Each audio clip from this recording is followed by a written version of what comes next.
Well, hey there, everyone. Anthony Metivier from magneticmemory.com. And if you've been wondering about rereading books, I'm going to take these glasses off. I don't think I really need them. If you've been wondering about rereading books and will that help you with your memory and to what extent it'll help you with your memory and so forth, well, then this is what this call is all about. And incidentally, this is the third year I'm celebrating right now of the Magnetic Memory Method podcast.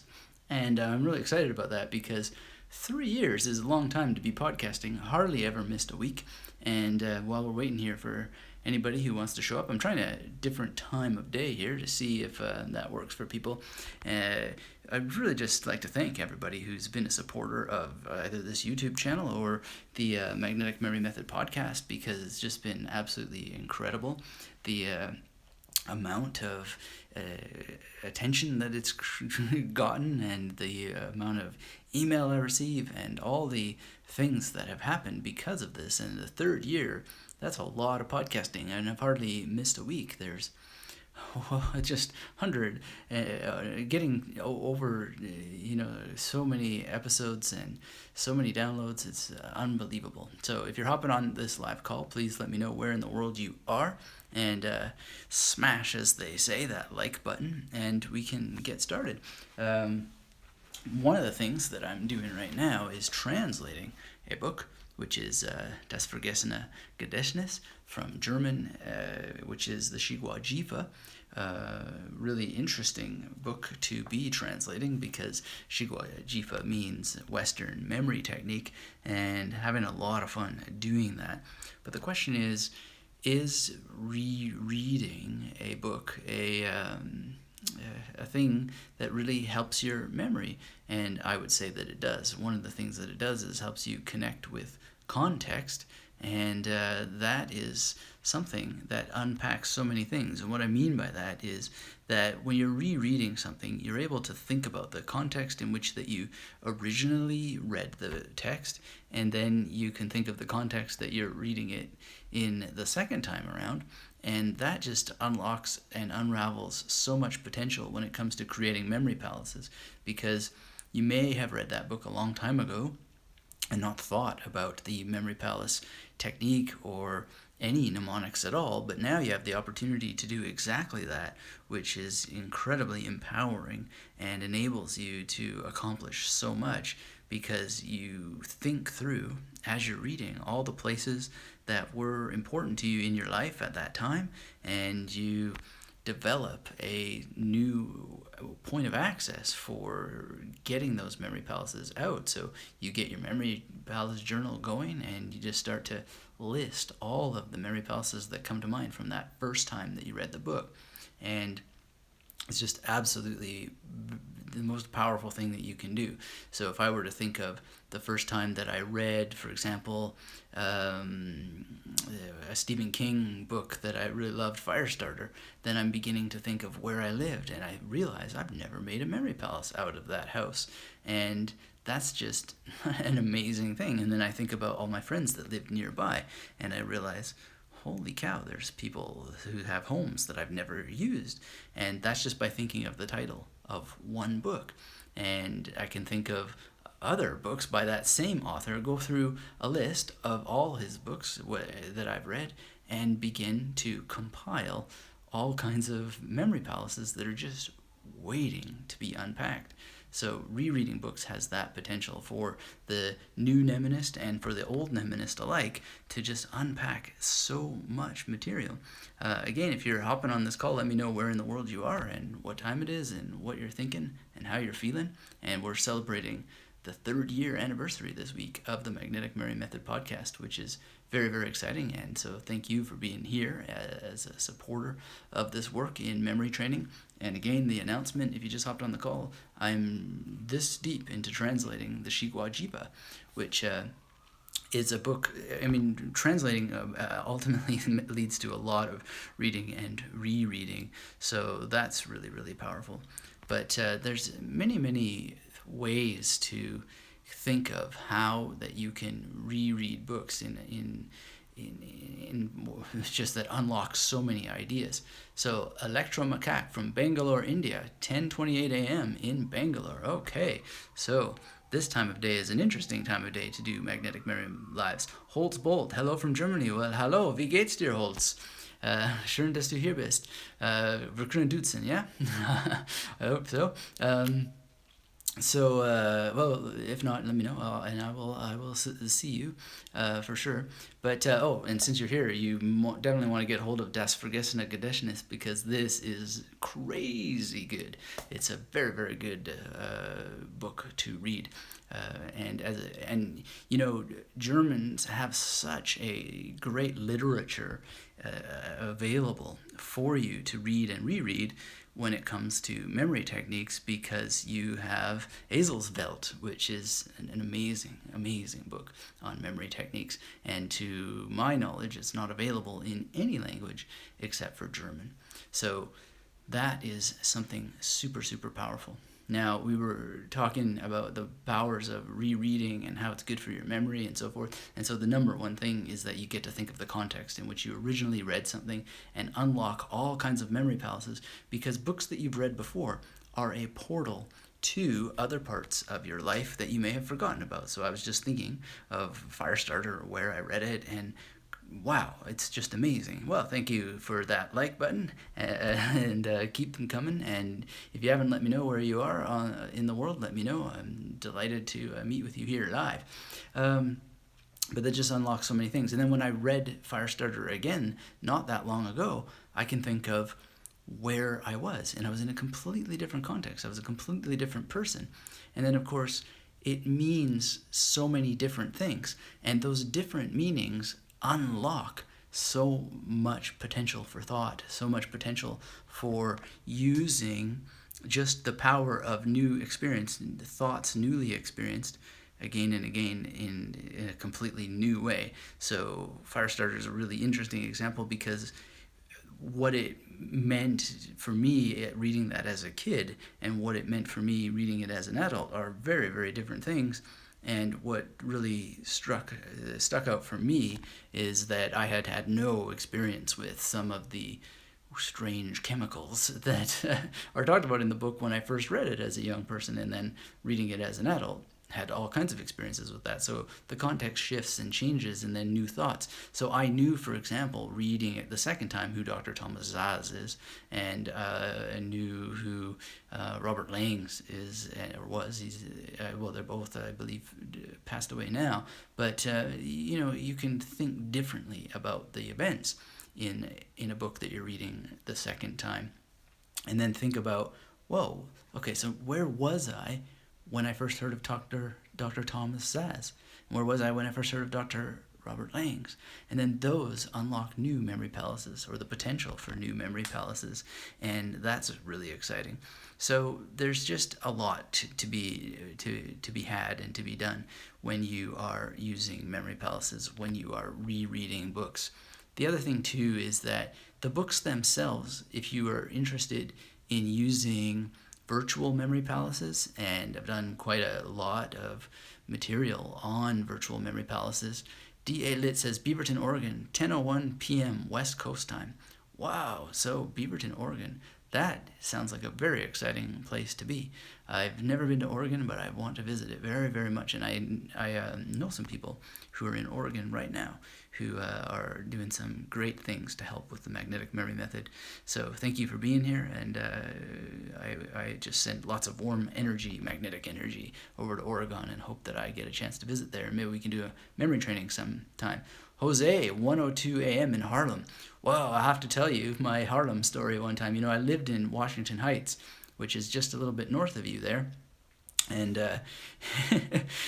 well, it doesn't have anything to do with rereading a book, but if I were to reread the book of my life, and I've written this before, one day I was in Harlem. I went to a bank machine on Broadway, and I walked out, and a guy came to me, and he had this sort of shape coming out of his pocket, and he probably didn't have a gun, but you can't tell whether a person has a gun or just a finger, or they're pointing their lighter, or what they're doing, but it was pretty freaky.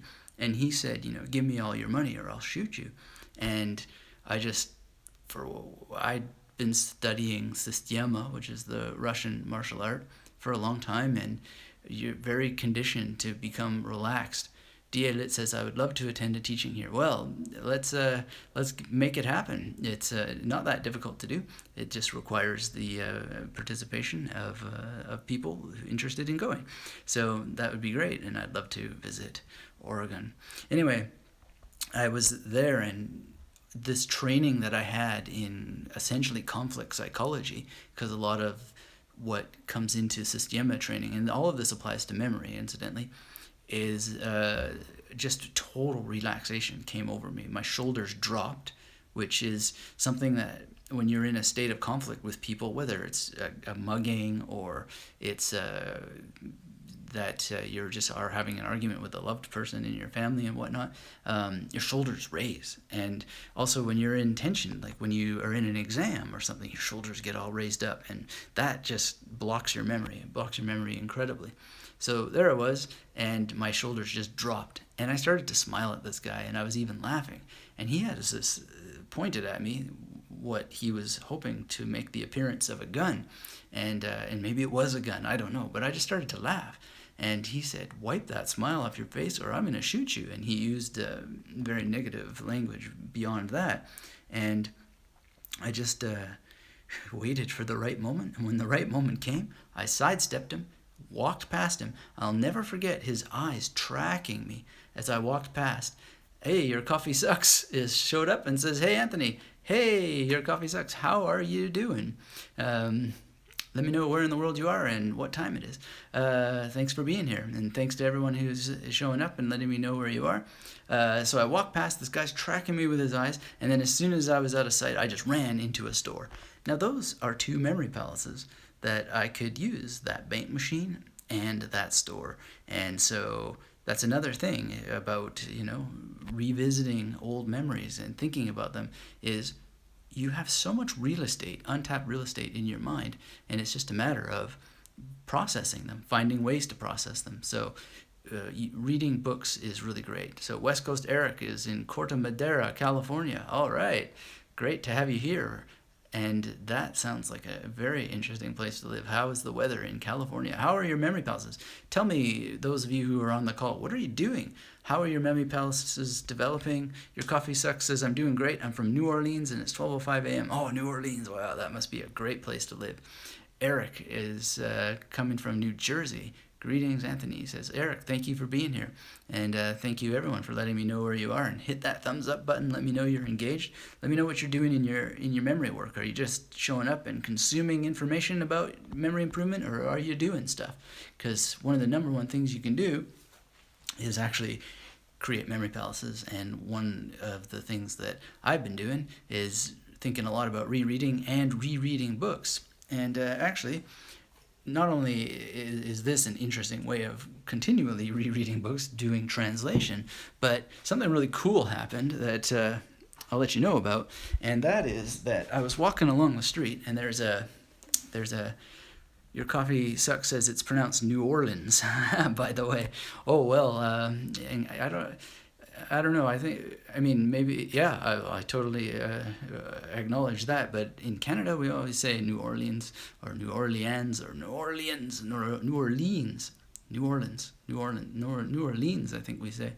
I don't know. Anyway, interesting. The pronunciation is definitely a topic to be taken up at some point. Your coffee says you got it. Right on. But anyway, I was walking along the street, and I just saw this on a giveaway table, The Luck Factor by Richard Weissman.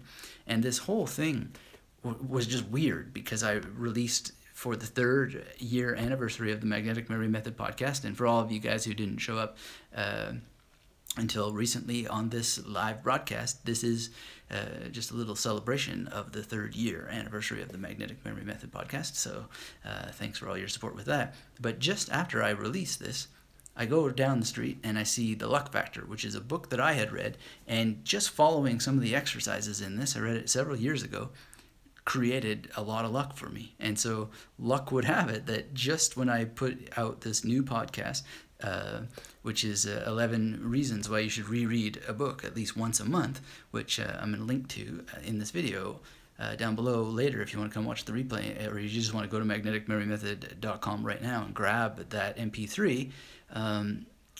I just had the luck of finding this book for free for the second time. So I'm rereading it. And of course I'm thinking, where was I when I read this? And thinking of all the memory palaces. And then of course another great book that I read by him that was hugely influential, even more influential than this. But it ties into a lot of things that we've been talking about in these previous lives,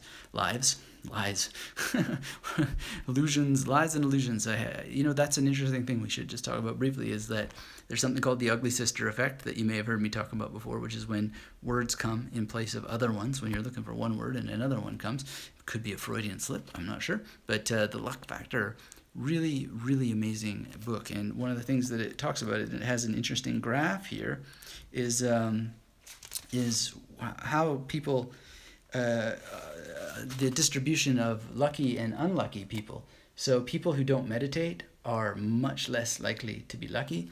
People who put a problem aside and come back to it later are much luckier in terms of getting solutions for those problems. And people who take a bit of time to clear their mind, they tend to have a lot more luck. And people who find quiet places tend to find a lot more luck. So I would say, and I don't recall that it's in here, but I would say that rereading books will also make you a more lucky person. And one of the reasons for that, you can actually take this graph and help make part of the thing by finding a quiet place to reread a book that you've read before, because that not only gives you the chance to focus and concentrate on it a lot better, but it also is nice and quiet for having a memory journal and thinking about what you want to remember from that book, and then thinking about memory palaces and making some memory palaces based on what you remember from your life when you read it the first time. So I'm going to be thinking very much as I reread this, what else? Where else was I? Where else would I have gone? And even as I'm speaking now, I'm thinking of various trips to France that I took and little towns there. And then I think of the restaurants where I ate and when I was carrying this around and so forth. So that's really all that I wanted to go through in this particular live call, is just that rereading books is not only a way of making your memory more magnetic for multiple reasons that I talk about on this week's episode of the podcast that I hope you'll go and listen to, but it is a way of unpacking memory palaces and potentially increasing your luck, because there is something about immersing yourself in information that you haven't gone through before, and if you do it in a way that it honors that reading experience and has some quiet to it and some focus and maybe a bit of meditative quality, you're going to find that new things happen to you and new luck emerges. So that's a really powerful thing. So anybody who's hopped on the call and hasn't said hello yet, please do. Westcoast Eric says, do you have Magnetic Memory Method worksheets available anymore? Yes, and if you want not only the worksheets, but lots of videos to go through them, well, not lots, 4 videos that will give you the heads up of what to do with those worksheets, go to magneticmemorymethod.com/YT. That's an abbreviation for YouTube, and I'd be very delighted for you to have them. And they're absolutely fantastic. You can type into them, and they'll help you, guide you through your memory palace creation process. And West Coast Eric says, thank you. Well, enjoy. That's magneticmemorymethod.com/YT. And also take advantage of those videos because they're there as well. Yeah, so if anybody else has anything that they want to say, we're going to hop off here in a minute. But the luck factor, highly, highly recommend it. And it's just a neat little thing that happened. I released this latest podcast on the 11 reasons why you should reread a book once a month. And lo and behold, I was lucky enough to find a book that I'd read before and be able to get it just on the giveaway table. Isn't that cool? I think it's the coolest thing in the world. And Richard Weissman is really cool. So if you don't know his Quirkology videos, they're really great. He does some fun magic tricks, and he does a lot of scientific experiments on his videos and so forth. So you're definitely going to want to check those out. And if you happen to ever read The Luck Factor or 59 Seconds, then let them know that I sent you, because that would be cool. And you know what? That would increase the luck of both of us. So thank you very much for hopping on this call. I really appreciate everyone who said hello. Let me know where you are, and thanks for hitting those like buttons. And again, it's the 3rd year anniversary of the Magnetic Memory Method podcast. So if you haven't heard it before and you want to go and grab it, well, there's a new episode just waiting for you at magneticmemorymethod.com. And it was great that the West Coast Eric mentioned the worksheets. Electro Macaque says, have a good day. Thank you for being here. I really appreciate it. So yeah, grab those worksheets, magneticmemorymethod.com/YT, and realize that they're more than worksheets. There's actually 3 sets there, and videos, 4 free videos for you as well. So thanks everyone for being here. Until we have a chance to speak again, let me know. I don't know if you've seen on the YouTube channel the Chinese challenge that I'm doing right now. It's a lot of fun. I'm having a blast. And if you're learning Chinese, and even if you're not, you might get a kick out of those. But please be engaged with those videos. Leave some comments and let me know what you're doing with your memory. And D.A. Lit says, I plan on being back for years to come. Thank you, D.A. Lit. I really, really appreciate that. And look forward to seeing you then, because that will increase your luck. I mean, the more that you engage, the more that you use your memory. I'm watching memory videos all the time. I don't stop. Clayton Pearlston, thank you for being here. Pearl Stein. Sorry, it's sometimes a little hard. These things are disappearing so fast to read. But I appreciate you being here, and we can catch up on the next one. So thank you all. It's been really, really great. And remember, there's new podcasts coming all the time at magneticmemorymethod.com, and those worksheets are at magneticmemorymethod.com/YT. Until next time, keep yourself magnetic. Bye-bye.